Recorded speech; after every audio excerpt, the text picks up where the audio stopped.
2025 წლის დეკემბერში წინა თვესთან შედარებით ინფლაციის დონემ საქართველოში 0.2%, ხოლო წლიური ინფლაციის დონემ 4% შეადგინა. ამის შესახებ აღნიშნულია საქსტატის მონაცემებში. რაც შეეხება საბაზო ინფლაციას, სტატისტიკის ეროვნული სამსახურის ცნობით აღნიშნულმა მაჩვენებელმა 2025 წლის დეკემბერში გასული წლის შესაბამის პერიოდთან შედარებით 2% შეადგინა, ხოლო თამბაქოს გარეშე წლიური საბაზო ინფლაციის მაჩვენებელი 1.6%-ით განისაზღვრა. 2025 წლის დეკემბერში წლიურად გაძვირებულ ტოპ 10 პროდუქტს შორის სასურსათო პროდუქტები ჭარბობს.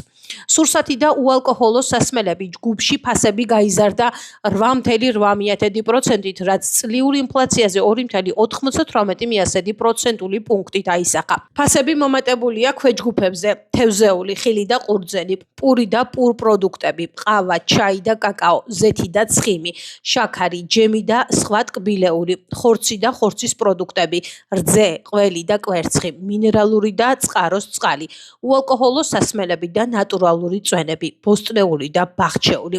ფასები ასევე გაზრდილია ჯანმრთელობის დაცვაზე. ჯგუფში ფასები მომატებულია 7%-ით, რაც წლიური ინფლაციაზე 0.56% პუნქტით აისახა. ფასები გაიზარდა ამბულატორიული სამედიცინო მომსახურების, საავადმყოფოების მომსახურების და სამედიცინო პროდუქციის, აპარატურის და მოწყობილობის ქვეჯგუფებზე.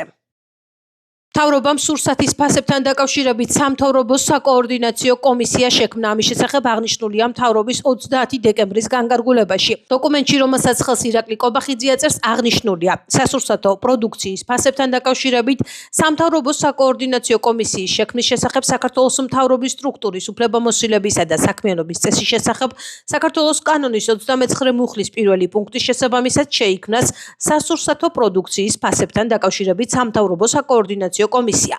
კომისია 8 წევრისგან შედგება და ესენი არიან: ირაკლი კობახიძე, საქართველოს პრემიერ-მინისტრი, კომისიის თავმჯდომარე; მარიამ ქრივიშვილი, საქართველოს ეკონომიკისა და მდგრადი განვითარების მინისტრი; დავით სონღულაშვილი, საქართველოს გარემოს დაცვისა და სოფლის მეურნეობის მინისტრი; ლაშა ხუციშვილი, საქართველოს ფინანსთა მინისტრი; მიხეილ სარჯველაძე, საქართველოს ოკუპირებული ტერიტორიებიდან დევნილთა შრომის, ჯანმრთელობისა და სოციალური დაცვის მინისტრი; მამუკა მდინარაძე, საქართველოს სახელმწიფო უსაფრთხოების სამსახურის უფროსი; ლევან ჟორჟოლიანი, საქართველოს მთავრობის ადმინისტრაციის უფროსი და ირაკლი ლექვინაძე, სსიპ საქართველოს კონკურენციისა და მომხმარებელთა დაცვის სააგენტოს თავმჯდომარე. ცნობისათვის ირაკლი კობახიძემ გასული წლის ბოლოს განაცხადა, რომ სასურსათო პროდუქტებზე ქართულ და ევროპულ ფასებს შორის სხვაობა დიდია. ირაკლი კობახიძის თქმით, სხვაობას სადისტრიბუციო კომპანიებისა და მარკეტების მაღალი ფასნამატი განაპირობებს, რომელიც საზღვრიდან დახლამდე საშუალოდ 86% შეადგენს. პრემიერმა სამართალდამცა უწყებებს მოუწოდა სასურსათო ფასებთან დაკავშირებით საკითხის შეისწავლონ და დაადგინონ, ხომ არ იკვეთება დანაშაულის ნიშნები. კობახიძემ ასევე პარლამენტს სთხოვა საკითხის შესაფასებლად საპარლამენტო კომისია შექმნას. თავის მხრივ სუსმა განაცხადა, რომ სურსათის ფასებთან დაკავშირებული საკითხის შესწავლას იწყებს, ისე როგორც საპარლამენტო უმრავლესობა მზადა პარლამენტში სპეციალური კომისია შექმნას. ერთ-ერთმა ლიდერმა ბრიფინგზე პირდაპირ თქვა, რომ ჩვენ უცხოელ პატრონებს ვესაუბრებით იმასთან დაკავშირებით, რომ აქ რაც შეიძლება მკვეთრად დავაზიანოთ მათ შორის ეკონომიკა საქართველოში, რომ მე ხალხი გაღიზიანდეს და ქუჩაში გამოვიდეს. ეს მათ მიერ აღიარებული, საჯაროდ აღიარებული განცხადებებია. ასე რომ ის ფასების რეგულაცია სწორედ ამის საწინააღმდეგოდ არის მიმართული. ძალიან ბევრ ასოციაციაში და ეკონომიკურ აი ამ პროცესებში ნაცმოძრაობის ძლიერი მხარდამჭერი კომპანიები არსებობენ და ადამიანები არსებობენ.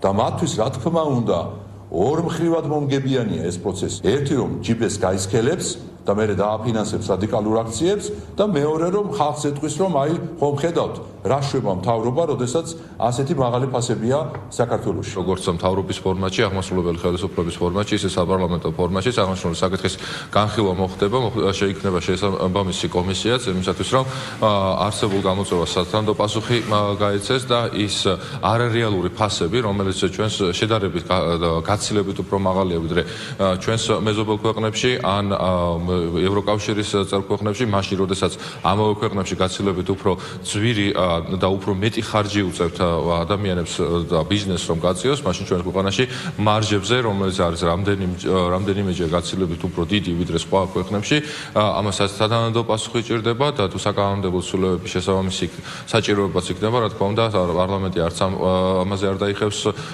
უკან. დღებით ვაკვირდებით ვენესუელაში მიმდინარე მოვლენებს იმ იმედით, რომ მომავალი პროცესები ვენესუელელი ხალხის ინტერესების შესაბამისად განვითარდება. ამის შესახებ აღნიშნულია განცხადებაში, რომელსაც საქართველოს საგარეო საქმეთა სამინისტრო ავრცელებს.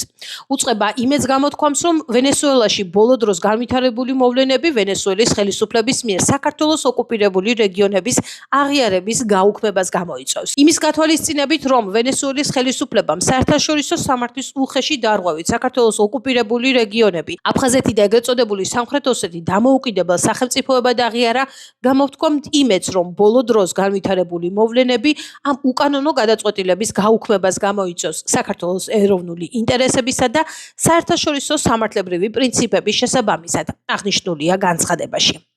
თორემ ვენესუელა არის ის ქვეყანა, რომელსაც აქვს აღიარებული ეს ტერიტორიები და გამოვთქვამთ იმედს, რომ ეს პროცესები ხელს შეუწყობს იმ პოლიტიკას, რომ ეს ქვეყანაც უკან წაიღებს იმ აღიარებას, რასაც ქვია საქართველოს ტერიტორიების, ამ შემთხვევაში აფხაზეთის და სამაჩაბლოს დამოუკიდებლობის აღიარება. ის ფაქტი, რომ სუვერენიტეტი ქვეყნების არ არის ზოგადად აღიარებული და არ არის პატივცემული და ზოგადად ეს პროცესი არის არასახარბიელო, ეს ამას მიუთითებს სწორედ, რომ ქვეყნებმა და განსაკუთრებით ისეთმა ქვეყნებმა, ვისაც სურს სუვერენიტეტის დაცვა, უნდა იმოქმედონ პრაგმატულად. საქართველო მოელის გლობალურ დონეზე გარკვეულ შეთანხმებებს, რომელიც აუცილებლად პოზიტიურად აისახება საქართველოს მომავალზე.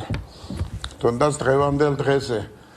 რაც თავარია ჩვენთვის, ყოველთვის მნიშვნელოვანი იყო, დღესაც რჩება ამოცანა, რომ ვენესუელას ხელისუფლებამ, როგორი კონფიგურაციითაც არ უნდა ჩამოყალიბდეს, გადახედოს თავის გადაწყვეტილებას საქართველოს ტერიტორიული მთლიანობის საკითხთან დაკავშირებით. საგარეო საქმეთა სამინისტროს განცხადება, ისევე როგორც მთავრობის განცხადება, ამასთან დაკავშირებით არის ადეკვატური შესაბამისობაში იმ რესურსებთან და ბერკეტებთან, რომელიც საქართველოს გააჩნია. საკმაოდ სათუო იქნებოდა საქართველოს ხელისუფლების მხრიდან რაღაცა ხმამაღალი განცხადებების კეთების წარმატება ამ შემთხვევაში მით უმეტეს, როცა საქართველოში შიგნით არსებობს დესტრუქციული ძალების მთელი კოჰორტა, რომელსაც ერთი სული აქვს, რომ მოახდინოს ინტერპრეტაცია ნებისმიერი განცხადების. აფხაზეთის რესპუბლიკა საერთაშორისო აღიარებას თვითმიზნად არ განიხილავს, ასე ეხმაურება ოკუპირებული აფხაზეთის ეგრეთ წოდებული საგარეო საქმეთა მინისტრის მოადგილე ოდისეი ბიგვავა საქართველოს საგარეო საქმეთა სამინისტროს განცხადებას ვენესუელაში ბოლო დროს განვითარებულ მოვლენებთან დაკავშირებით. ძირითადი აქცენტი კეთდება სახელმწიფო ინსტიტუტების გაძლიერებაზე, მდგრადი სოციალურ-ეკონომიკური განვითარების უზრუნველყოფაზე, უსაფრთხოების შენარჩუნებასა და ურთიერთპატივისცემასა და თანასწორობაზე დაფუძნებული დიპლომატიური კონტაქტების გაფართოებაზე. რუსეთის ფედერაციისა და სხვა მეგობარი სახელმწიფოების მხარდაჭერა ხელს უწყობს აფხაზეთში სტაბილურობისა და განვითარების გამტკიცებას მისი ხალხის ნების ჩანაცვლების გარეშე, აღნიშნა ბიგვავამ. ისის თქმით, არაღიარების პოლიტიკის შესახებ განცხადებებს სამართლებრივი საფუძველი არ გააჩნია და ხელს არ უწყობს რეგიონში კონსტრუქციული ატმოსფეროს შექმნას. ამავდროულად ჩვენ მზად ვართ ყურადღებით და პასუხისმგებლობით განვიხილოთ ნებისმიერი სიგნალი, რომელიც რეგიონული პოლიტიკისადმი უფრო პრაგმატული და რეალისტური მიდგომისკენ სწრაფაზე მიუთითებს. აფხაზეთის რესპუბლიკა კიდევ ერთხელ ადასტურებს თავის ერთგულებას მშვიდობიანი თანაარსებობის, კეთილმეზობლობისა და საერთაშორისო სამართლის პატივისცემის პრინციპების მიმართ. ჩვენ ღია ვართ დაინტერესებულ სახელმწიფოებთან, მათ შორის საქართველოსთან დიალოგისა და თანამშრომლობის განვითარებისათვის იმ პირობით, რომ დაცული იქნება თანასწორობის, ურთიერთპატივისცემისა და ობიექტურად დადგენილი პოლიტიკური და სამართლებრივი რეალობის აღიარების პრინციპები, აღნიშნა ბიგვავამ. ვენესუელის პრეზიდენტი ნიკოლას მადურო და მისი მეუღლე სილია ფლორესი ვენესუელაში ჩატარებული ამერიკული სამხედრო ოპერაციის დროს დააკავეს და ნიუ-იორკის ციხეში გადაიყვანეს. მადურო, რომელსაც ბორკილები ედო და სანდლები ეცვა, ფედერალურმა აგენტებმა გადაიყვანეს ნიუ-იორკში ამერიკის შეერთებული შტატების ნარკოტიკებთან ბრძოლის ადმინისტრაციის შენობაში რეგისტრაციის პროცედურის გასავლელად. ამის შემდეგ ის ბრუკლინში მდებარე მაღალი უსაფრთხოების დაკავების ცენტრში მიიყვანეს. CNN-ის ცნობით ისინი ბრუკლინში წინასწარი დაკავების ცენტრში მოათავსეს. მათ ნარკოტიკებთან და იარაღთან დაკავშირებულ ბრალდებებს მანჰეტენის ფედერალურ სასამართლოში წარუდგენენ. დიდი ოდენობით თანხის მითვისების ბრალდები ცარბში ერთი პირი დააკავეს. გამოძიებით დადგინდა, რომ 1991 წელს დაბადებულმა პირმა აზერბაიჯანში მცხოვრები მეგობრისათვის გადასაცემად ბრალდებულს 10,000 ამერიკული დოლარი გაატანა, რაც ბრალდებულმა უკანონოდ მიითვისა. სამართალდამცველებმა ჩატარებული საგამოძიებო მოქმედებების შედეგად პირი ბრალდებულის სახით მოსამართლის განჩინების საფუძველზე დააკავეს. გამოძიება სისხლის სამართლის კოდექსის 192 მუხლის მესამე ნაწილის ბ ქვეპუნქტით მიმდინარეობს, რაც 11 წლამდე ვადით თავისუფლებას აღკვეთას ითვალისწინებს.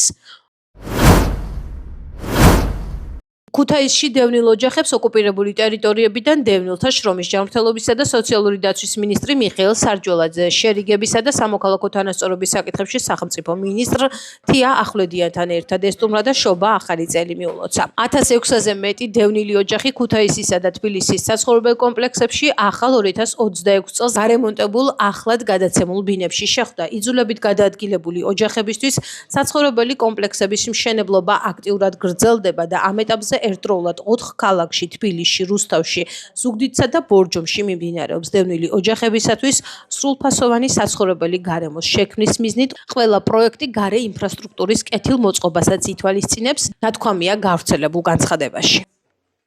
ჰყავს 5 შვილი, 2 გოგონა და 3 ბიჭი და წლები ვიყავით ნაქირავებში.